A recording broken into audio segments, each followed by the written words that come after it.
So guys, in this video, I'm going to show you how to make some really quick city boards. Really quickly. See you after this.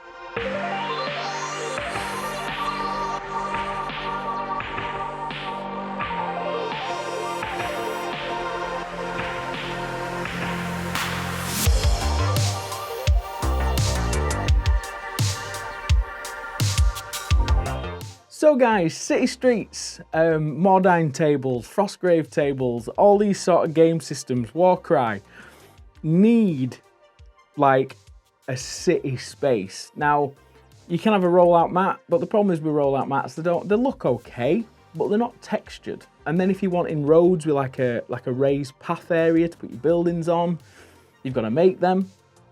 And if you're going to be sculpting in flags for your roads and your sort of path areas, that's gonna take weeks, hours, mind-numbing time that just you don't want to. I don't want to do it. I don't think I'd want to even pay somebody to do it because it'd just take forever, cost a fortune. Doing it with rollers is a thing, can be done, but it's a pain in the backside, and trying to line it up, especially if you've only got like, even the big rollers, if you're doing it a 4x4 area, trying to get them to line up and marry up and get the detailing deep enough so it looks sharp enough, can be a bit of a pain. Rolling in clays, it's all things that take quite a long time. So this way should make it very quick, very simple and very accessible to most people. All right guys, so let's get the camera down, let's get rolling, and I'll chat to you at the end. I'll see you in a minute. So first off, make your board. I make all my boards this way. I use a 25mm batten that goes all the way round. And then on top I use a piece of 3 or 5mm ply that I then screw down on top. If it's bigger, I put central supports in. For the walkways and areas where the buildings are going, I'm using some 5mm EPVC. However, it would be better to use 5mm MDF or another form of wood. Mark out the width of your road, so depending on scale or the size of the roads that you're doing, mark this out to what you think looks best. Try and get them as square as possible, but if you're going for a really rough fantasy street, being a little bit off and a little bit skew width here and there doesn't really matter. And just go around doing that until you've got it all marked out.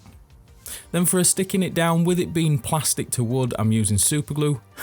Maybe a little bit too much super glue, but this is a very good gel super glue, and if you do like to purchase that, you can get that from my shop below.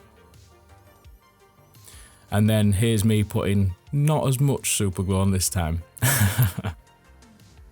And once you've stuck them down, you'll start to see your road layouts and where you're going to put your buildings and your walkways.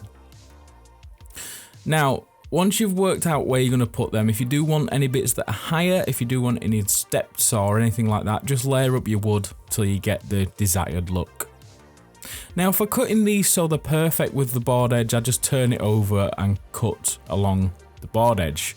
However, you won't be able to do this on a larger board, so make sure that you cut all the pieces of wood on your larger board to size before sticking them down. Now, the cheap, quick and easy cobblestone. This is a very nice wallpaper. There's a lot of wallpapers on the market that I don't like. I've never liked the look of. However, this one looks awesome. Maybe it's a touch too small, but flags can be all sorts of different styles and sizes. So for the models, it does actually look okay. The texture's deep enough and it looks pretty good. So for fitting it, all I do is I sort of guide out the shape using my finger. So I put like a rough crease in the paper and then run a knife across as steady and as neat as possible. Make sure your blades are brand new, constantly sharpen them because you don't want to tear the paper. You're trying to get as clean an edge as possible so we don't have any sort of crease lines. For sticking this down, I just use neat PVA glue, which can be purchased from Geek Gaming below. Put a decent liberal amount on and then pre-wet the paper. The reason we pre-wet the paper is just to get the kink out of it so it lays flat. And then squeegee it on, pushing the glue away from the paper and getting that to a tight, neat fit as possible. And then just squeegee all the air bubbles out as it's left to set, and then just leave to dry.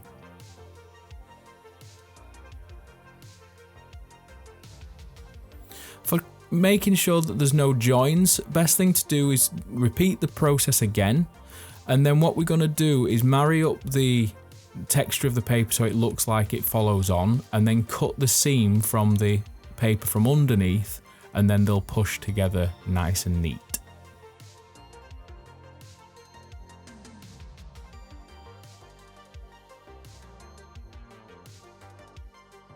And then it's just a simple matter of repeating that process all over the board till you get it completely covered.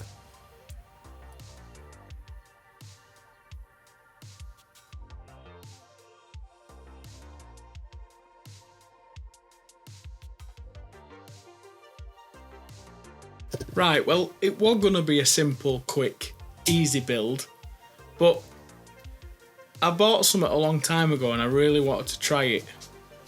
Didn't I, Ollie? Oh my. Never a one-day, quick, cheap, easy board build, is it? Never. So, I'll show you what we're doing. See you in a sec. Now for curbs, I'm using a brick mould from Diorama Debris. These are 1/35 scale curbs. They do look very good for fantasy. With them being slightly oversized as well, it does really add to the fantasy-esque of them. It's a very cheap mould. I think it cost me about £6. I bought it with a load of brick moulds and manhole covers and stuff. And I thought for the money, they're worth just having hold of. I cast with polyurethane casting resin just for speed. However, you can use plaster and things in these. It's just it takes a bit longer to go off. With the quick polyurethane resin, they go off in about 5 minutes, so you can pop a load out as quick as you need to do it. However, if you was doing a large board, I'd still pre-cast a load of these or buy a couple of moulds so you could do it quicker. Or you can just make them out of foam using a foam cutter. But just go around super gluing all these in place. This also adds some protection to the paper edge, so it won't peel up over time, and it's a good way of securing your paper in place. So it makes it a lot more wargamer safe. And just go around, keep applying them till you're finished. This process took around, with casting, took about an hour and a half, which isn't bad at all.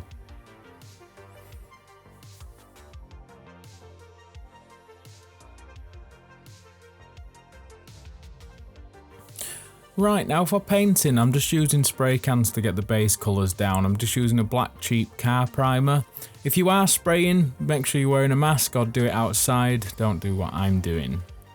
I spray that all over the black spray can to get a good solid covering. The paper, make sure that it's completely dry before doing this, because the actual moisture of the spray can actually bubble the paper up.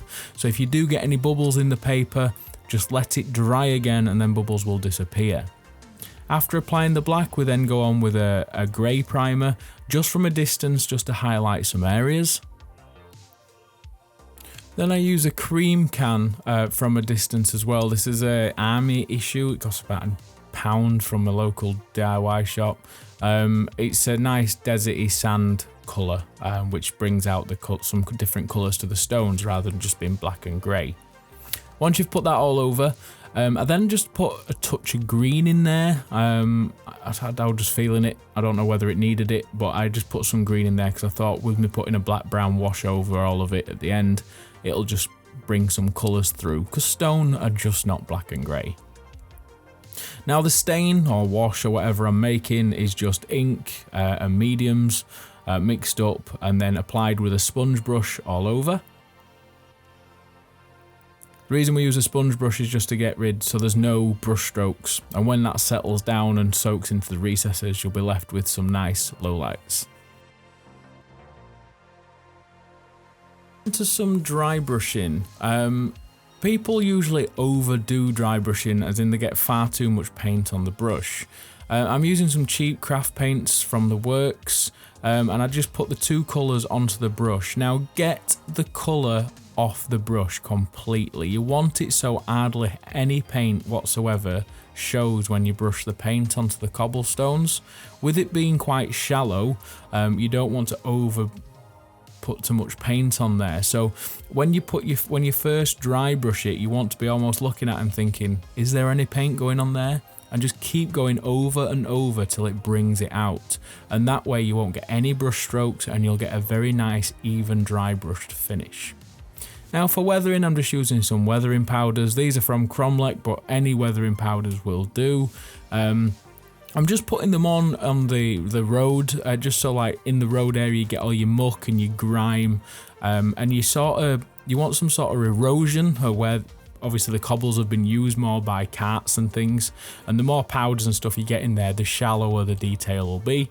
And just keep applying this like dry, and then once you've worked it into place, if you spray this with some water, it sort of locks it in place, but it also dulls it down and helps it blend in a little bit, which you'll see here. And just dab it with a cloth just to get off excess water and excess pigments, and just keep doing this till you get a really nice natural weathered finish. I mean, it also looks like horse manure and all sorts, and that's the idea. Once I've got some buildings that I'm going to stick with, I will do this on the raised areas as well, because I'll use the weathering on the buildings so it all ties together. So that's why I've not done it on the raised areas. To fix it all in place, just use some glue, PVA glue mixed in with some water, and spray that all over and leave that overnight to dry. And when that's finished, you'll be left with something that looks like this. Very cheap, very quick, very easy, ready for any sort of game like Mordheim and fantasy skirmish games.